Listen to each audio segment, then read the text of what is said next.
السلام علیکم رحمۃ اللہ وبرکاتہ۔ میں آپ کا اپنا پیارا دوست اسرائیل خان پھر سے حاضر ہوا ہوں the real history RH channel لے کر۔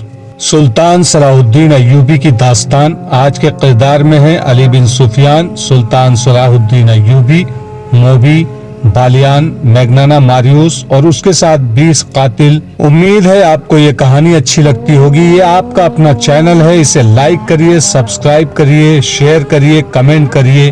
بالیان دوڑتا گیا اور اپنے 6 ساتھیوں کو بلا لایا۔ ان کے پاس کمانیں اور دوسرے ہتھیار تھے۔ اتنے میں قیدیوں کے محافظوں میں سے ایک اپنے مصری کمانڈر کو آوازیں دیتا ادھر آیا۔ بالیان کے ایک ساتھی نے تیر چلایا اور اس محافظ کو ختم کر دیا۔ وہ لڑکی انہیں اپنی جگہ لے جانے کے لیے آگے آگے چل پڑی۔ بالیان کو آخری ٹیلے کے پیچھے روشنی نظر آئی۔ اس نے ٹیلے کی اوٹ میں جا کر دیکھا، وہاں بڑی بڑی 2 مشالیں جل رہی تھی۔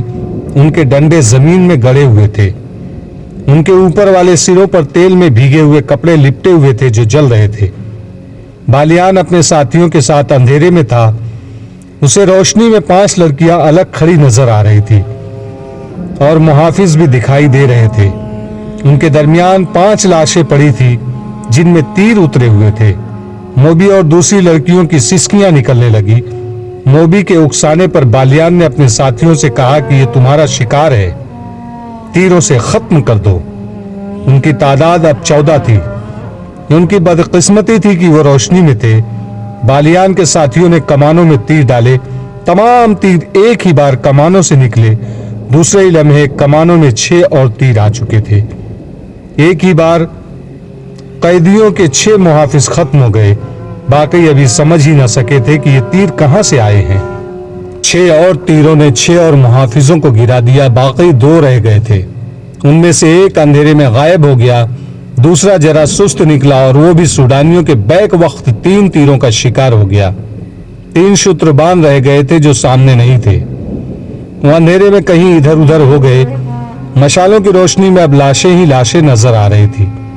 ہر لاش ایک ایک تیر لیے ہوئے تھی اور ایک میں 3 تیر پیوست تھے۔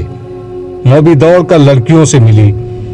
اتنے میں انہیں ایک گھوڑے کے سر پر دوڑنے کی آوازیں سنائی دی جو دور نکل گئی۔ بالیان نے کہا، یہاں رکنا ٹھیک نہیں، ان میں ایک بچ کر نکل گیا ہے، وہ قاہرہ کے سمت گیا ہے، فوراً یہاں سے نکلو۔ انہوں نے محافظوں کے گھوڑے کھولے اور اپنی جگہ گئے۔ وہاں جا کر دیکھا کہ ایک گھوڑا بمازین غائب تھا۔ اسے بچ کر نکل جانے والا محافظ لے گیا تھا۔ وہ اپنے گھوڑوں تک نہیں جا سکا تھا، چھپ کر ادھر چلا گیا جہاں اسے 8 گھوڑے بندھے نظر آئے۔ زینیں پاس ہی پڑی تھی۔ اس نے ایک گھوڑے پر زین کسی اور بھاگ نکلا۔ بالیان نے 14 گھوڑوں پر زینیں کسوائی، سامان 2 گھوڑوں پر لادا، باقی گھوڑے ساتھ لیے اور روانہ ہو گئے۔ لڑکیوں نے موبی کو سنایا کہ ان پر کیا بیتی ہے اور انہیں کہاں لے جایا جا رہا تھا۔ انہوں نے یہ بھی بتایا کہ رابن اور اس کے ساتھی لاشوں کے ہتھیار اٹھانے گئے تھے، مگر معلوم نہیں کہ وہ کس طرح مارے گئے۔ موبی نے کہا، ایوبی کے کیمپ میں میری اور رابن کی ملاقات اچانک ہو گئی تھی۔ اس نے کہا تھا کہ مجھے یوں نظر آ رہا ہے کہ یسوع مسیح کو ہماری کامیابی منظور ہے، ورنہ ہم اس طرح خلاف توقع نہ ملتے۔ آج ہماری ملاقات بالکل خلاف توقع ہو گئی ہے، لیکن میں یہ نہیں کہوں گی کہ یسوع مسیح کو ہماری کامیابی منظور ہے۔ خدا یسوع مسیح ہم سے ناراض معلوم ہوتا ہے۔ ہم نے جس کام میں ہاتھ ڈالا وہ چوپٹ ہوا۔ بحیرہ روم میں ہماری فوج کو شکست ہوئی اور مصر میں ہمارے دوست سوڈانی فوج کو شکست ہوئی۔ ادھر رابن اور کرسٹوفر جیسے دلیر اور قابل آدمی اور ان کے اتنے اچھے ساتھی مارے گئے۔ معلوم نہیں ہمارا انجام کیا ہوگا۔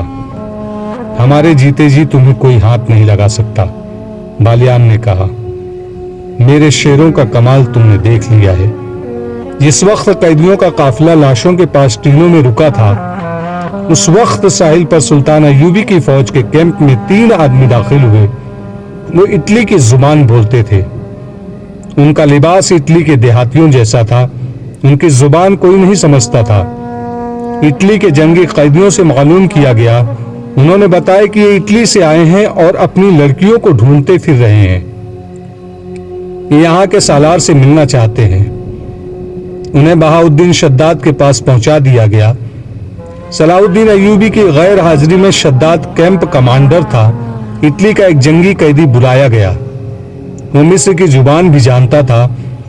اس کو وساطت سے ان آدمیوں کے ساتھ باتیں ہوئی۔ ان 3 آدمیوں میں ایک ادھیڑ عمر تھا اور 2 جوان تھے۔ تینوں نے ایک ہی جیسی بات سنائی۔ تینوں کی ایک جوان بہن کو صلیبی فوجی ان کے گھروں سے اٹھا لائے تھے۔ انہیں کسی نے بتایا تھا کہ وہ لڑکیاں مسلمانوں کے کیمپ میں پہنچ گئی ہیں۔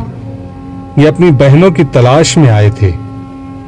انہیں بتایا گیا کہ یہاں 7 لڑکیاں آئی تھی۔ انہوں نے یہی کہانی سنائی تھی مگر 7 جاسوس نکلی۔ ان تینوں نے کہا کہ ہماری بہنوں کا جاسوسی کے ساتھ کوئی تعلق نہیں ہے۔ ہم تو غریب اور مظلوم لوگ ہیں۔ کسی کی کشتی مانگ کر اتنی دور آئے ہیں۔ ہم غریبوں کی بہنیں جاسوسی کی جرات کیسے کر سکتی ہیں؟ ہمیں ان 7 لڑکیوں کا کچھ پتہ نہیں، معلوم نہیں وہ کون ہوں گی۔ ہم تو اپنی بہنوں کو ڈھونڈ رہے ہیں۔ ہمارے پاس اور کوئی لڑکی نہیں، شداد نے بتایا۔ یہی 7 لڑکیاں تھیں جن میں سے ایک لاپتہ ہو گئی تھی اور باقی 6 کو پرسوں صبح یہاں سے روانہ کر دیا گیا ہے۔ اگر انہیں دیکھنا چاہتے ہو تو قاہرہ چلے جاؤ۔ ہمارا سلطان رحم دل انسان ہے، تمہیں لڑکیاں دکھا دے گا۔ نہیں، ایک نے کہا، ہماری بہنیں جاسوس نہیں، وہ 7 کوئی اور ہوں گی۔ ہماری بہنیں سمندر میں ڈوب گئی ہوں گی یا ہماری ہی فوجیوں نے انہیں اپنے پاس رکھا ہوا ہوگا۔ بہاؤالدین سداد نیک خصلت انسان تھا۔ اس نے ان دیہاتیوں کی مظلومیت سے متاثر ہو کر ان کی خاطر توضع کی اور انہیں عزت سے رخصت کیا۔ اگر وہاں علی بن سفیان ہوتا تو ان تینوں کو اتنی آسانی سے نہ جانے دیتا۔ اس کی سراغ رساں نظریں بھاپ لیتی کہ یہ تینوں جھوٹ بول رہے ہیں۔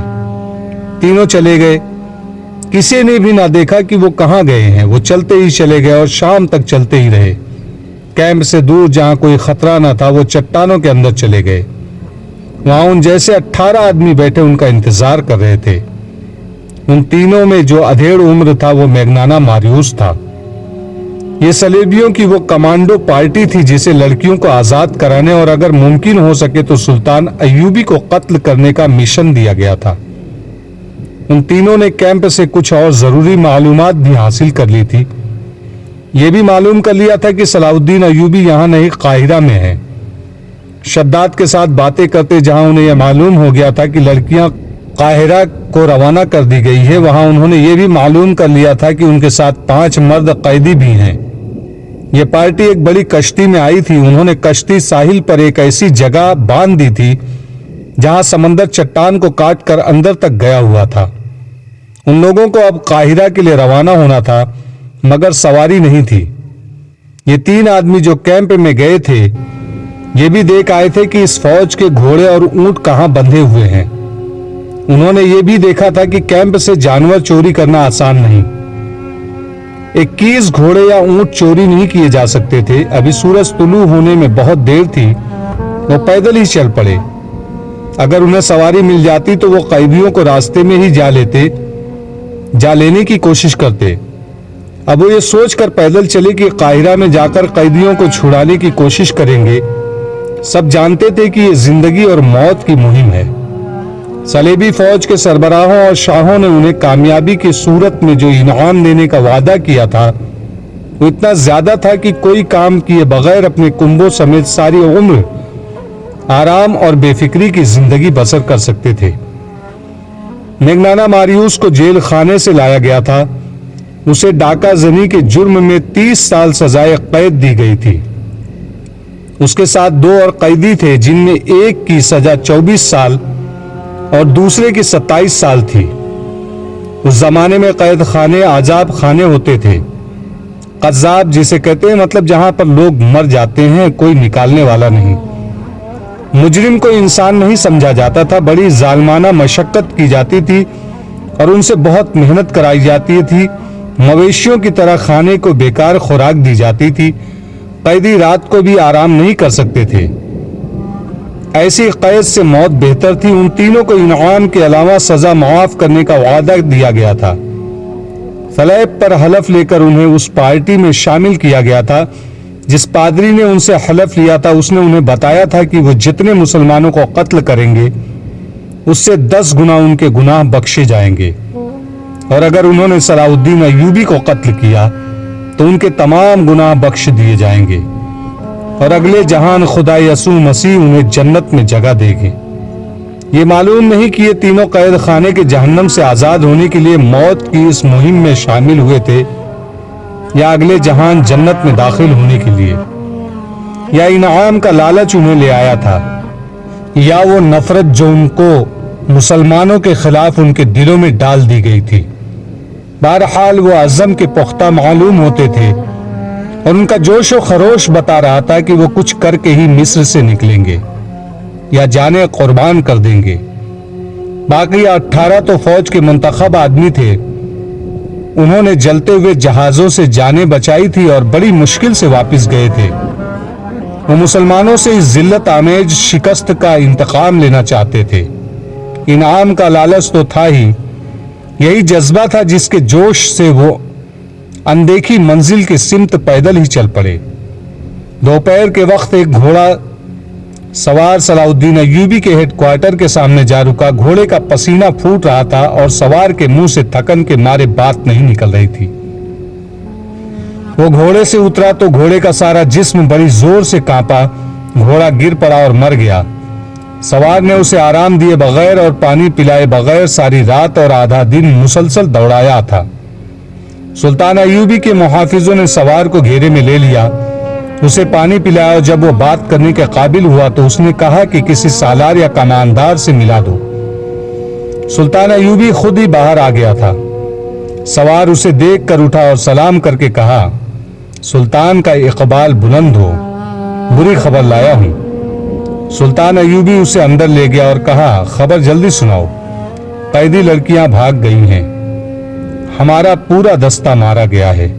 اس نے کہا، مرد قیدیوں کو ہم نے جان سے مار دیا ہے، میں اکیلا بچ کے نکلا ہوں، مجھے یہ معلوم نہیں کہ حملہ آور کون تھے۔